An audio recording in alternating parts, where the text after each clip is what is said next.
Here's how to add the emoji keyboard to your iPhone.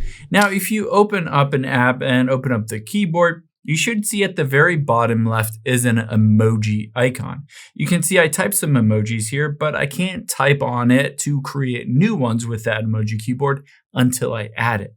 Let's tap on the Settings app on your iPhone to turn it on.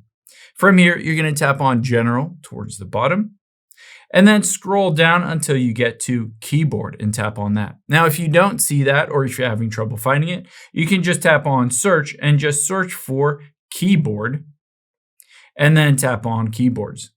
Now, from here, at the very top, we're going to tap on Keyboards, and you can see English US, but I'm going to add the emoji keyboard by tapping Add New Keyboard. And you can see it suggests emoji, but I can also just search for emoji and tap on it. Now, after I've done that, let's go back into the Notes app here, and you'll be able to see I might need to close out of it. Let's close out of it, open it up again, and now you can see the smiley face at the bottom left. I can tap on it and start typing in any emojis that I want.